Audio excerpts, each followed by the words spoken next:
This tutorial is about your student email and Windows SkyDrive. As mentioned before, you will start at your home page, which is class.elanco.org. Listed under Student Resources, you will see the link to Student Email. This will provide you access to your student email account. Your student email address is your username at student.elanco.org. So for me, I type in my username at student.elanco.org and my school district password, which for you will be an 8-character password. Then you click Sign In.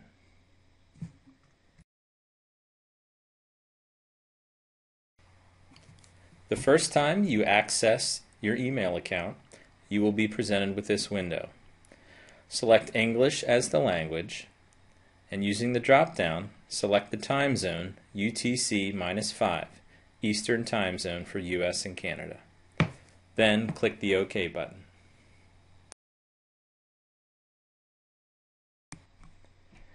Now that I've logged in to my student email account, I can see that my inbox has been selected and I have one email located in my inbox. As the number of emails continues to accumulate, you will see them each individually listed here. On the right hand side, you will see a preview of what that email looks like. Now I just sent an email to myself from my teacher account to my student account, so you can see it here. If I double click on the message, it brings it up in its own window. I can then close it. Also, what I can do from this email address is I can reply to this email. I can reply to everybody who has been sent the email, or I can forward it along to somebody else. Also, what I can do is delete the email to keep my inbox a little bit cleaner. Notice it's no longer highlighted, listing that it's no longer a new message. There are a number of other things you can do from the home page. You'll notice I have an image up here of myself. You can change the picture to something, whatever you'd like. People will see that when you send them an email. Also, under Options, you can select a theme. If you'd like to change a theme at the top here to personalize it, you can go ahead and do that.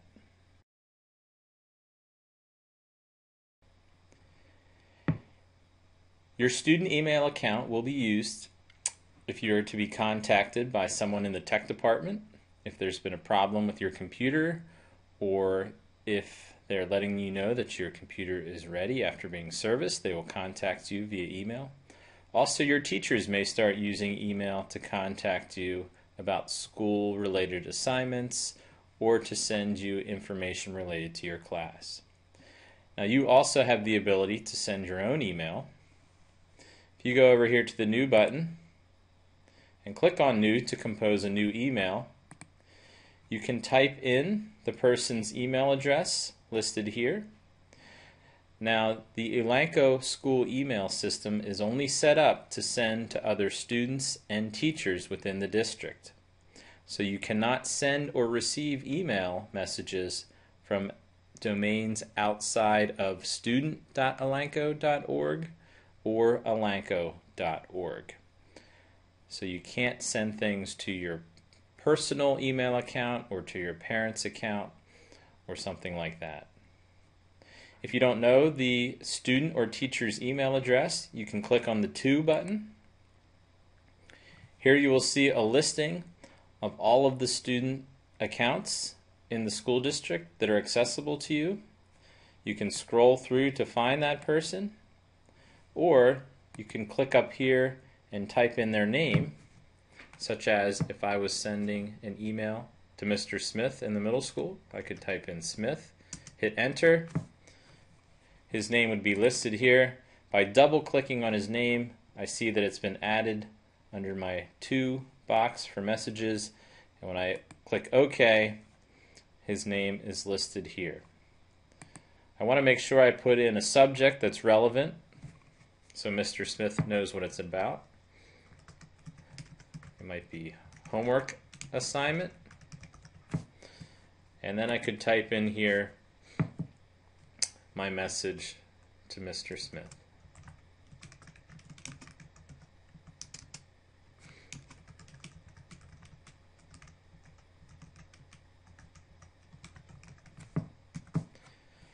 Now, one thing to keep in mind with student emails, this is your school email account. All of the messages that you send or you receive can be traced back to you. So none of the messages are private. So keep that in mind if you're sending messages to friends back and forth. All of the email that you send can be archived and can be accessed by the district at any time. So we've talked before about monitoring your student digital footprint. Keep that in mind with email. All of the email you send can be pulled up at any time. So make sure it's school appropriate. Also make sure you use appropriate language and that you do your best to write in full sentences when you send notes to your teachers and other students.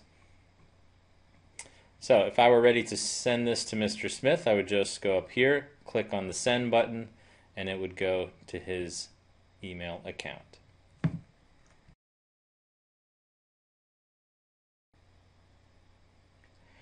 From your email inbox, at the top of the page, you will see a link to something called SkyDrive.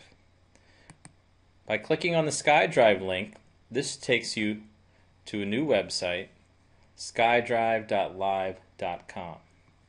SkyDrive is a location for cloud-based storage. Cloud storage means that you can save documents, pictures, or most any types of files on the internet that's accessible anywhere. When you upload files to SkyDrive, it is saved not on your computer's hard drive, but it's saved on the internet. Now only you have access to your SkyDrive because, as you can see, I am logged in.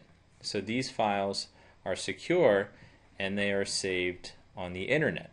The advantage of uploading documents to SkyDrive is you can access them from any computer, not just your school computer.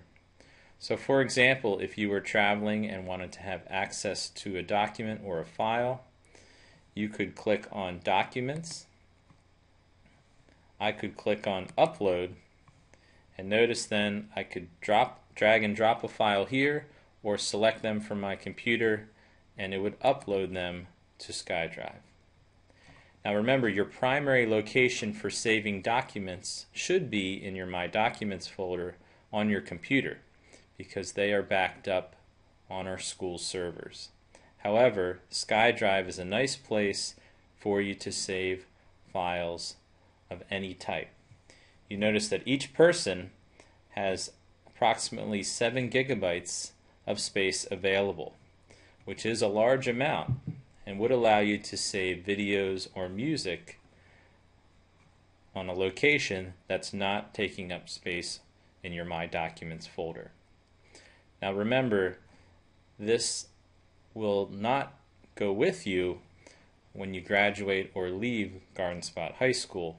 So keep that in mind, that you don't want to save anything to your SkyDrive folder that you may want to access after you leave school or graduate.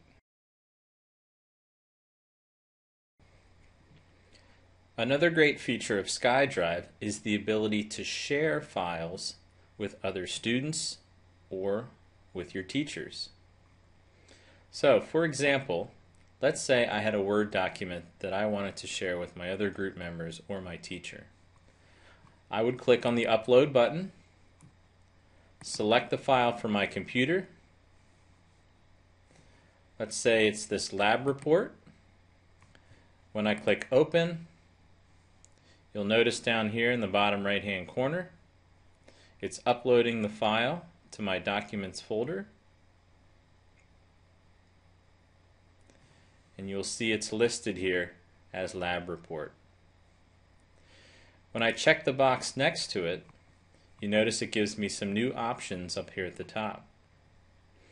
If I click on the share button, I can share this document with other students and teachers by typing in their email address. So for example, if I wanted to share this document with my physics teacher, Mr. Eller, I could type in his email address,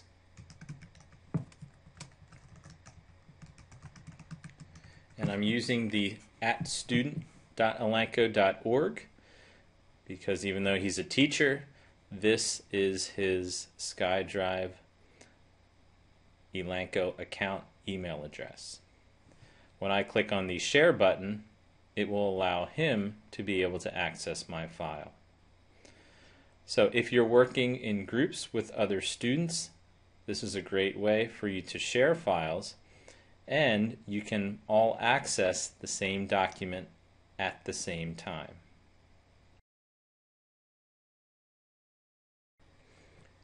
When I open the lab report file, notice that it opens in the Word web application. I can then click on Edit in Browser, and you notice it gives me a slightly modified version of Microsoft Word that I can edit this file and save it. And again, if I have saved this with other students or teachers, they can add information as well. Some of you may be familiar with the sharing of documents on Google Documents, and it's very similar. The difference here is that it doesn't have live editing. So what that means is, as I type, the changes that I make on my document are not seen by the other people who I've shared this with until I click on the Save button. So it could cause us to overwrite things on top of each other, and a pop-up window will come up asking you which information you'd like to save.